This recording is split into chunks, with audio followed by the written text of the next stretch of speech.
Morning everybody. An early start this morning, 5:30 to get the early train to London. So today is Wednesday the 18th of February and we're down at Hyde Park. Ironically there's a horse box parked here. Well, it's not ironic because the household cavalry have very kindly lent us a meeting room so that we can have this meeting today. And although it's an early start, London is one of the best places to have these meetings because it's easily accessible for most of us to be able to get there. So it's quite a big meeting today. This is our sort of a planning meeting for all of the CPD for the rest of 26 and into 27. So this is usually when we get the vast majority of the education committee, otherwise known as EdComs, together and make our plans, strategize and figure out what everybody wants and needs, how the feedback has gone from the past 12 months. So yeah, I'll let you know how it goes.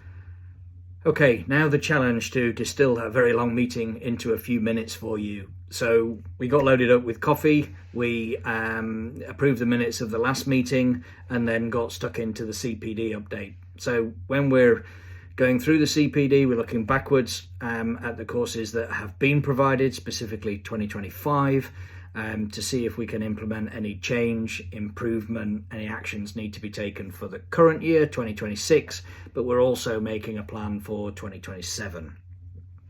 That might be courses that are due to repeat in 2027, it may be new courses, or it may be old courses that are coming back.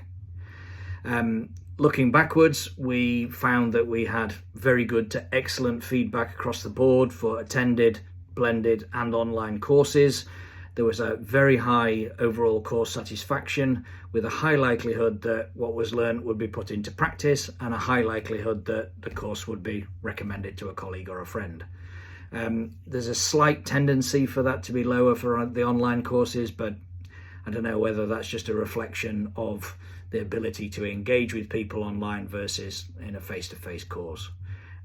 But online courses are still in demand, so they are likely to stay into the future. We also looked at the course bookings for 2026 and compared that in the bigger picture of the course bookings for the last 3 years. We also looked at how the courses are run from the point of view of course organisation and ethics for courses, how horses are used for teaching. And one thing that stood out is that we're often very lucky to be learning actually on real clinical cases. So those situations that the delegates, the attendees benefit from that opportunity, the horses and the clients also benefit from that opportunity as well. But in that same vein, we know how much work goes into that, and so we're very grateful for those courses that can be organised and run in clinical practices. It's some of the best teaching environments that there are and offers sometimes the very best learning opportunities as well.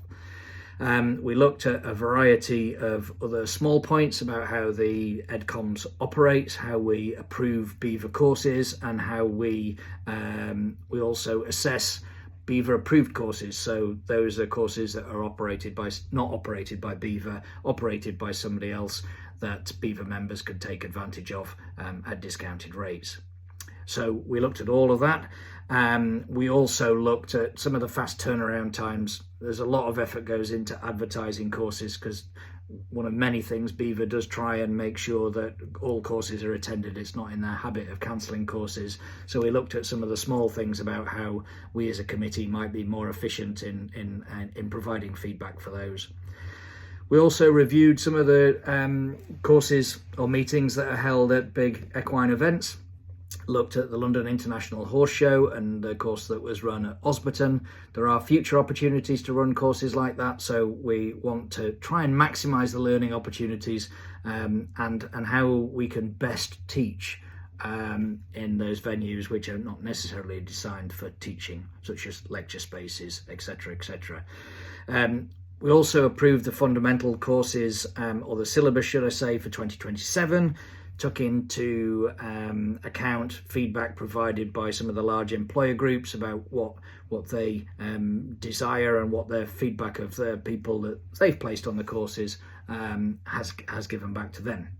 And potentially also looking at those people that might be in the 2 to 5 year graduated window about how we can best help them progress, but also at the other end, so residents and specialists, how we can best offer learning opportunities to everybody across the spectrum.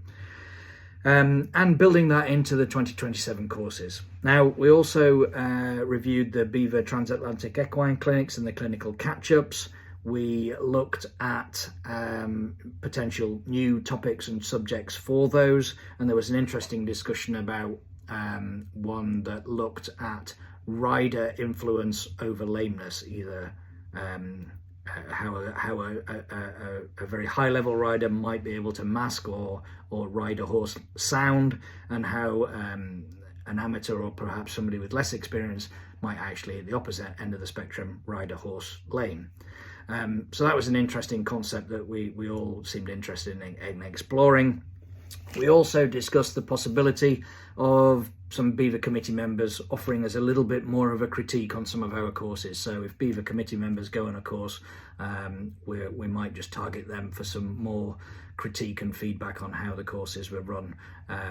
We're very grateful for all the feedback we can get, so the more the merrier. Please do keep giving that. We also discussed how we continue to negotiate or discuss or strategize along with the RCVS over perhaps what we might consider niche subjects, some of those subjects that maybe are less popular and less well covered in some of the Cert AVP modules, or certainly with regard to practical teaching. And we established a need or acknowledged a need for ongoing teaching opportunities or learning opportunities for things like ophthalmology, cardiology, dermatology, and so on. And it's how we best support those areas. A few small points, a few sort of in-house management tasks and all that type of stuff, but overall I think it was a very productive meeting, and we're set now for the rest of 2026. The Beaver office can do their job. They're the ones that really do all the hard work behind the scenes in making sure that all of these ideas are put into action and you get a course at the end of it. So thank you. Please give us or continue to give us your feedback, and we look forward to the courses in 2026 and some new courses in 2027. Thank you.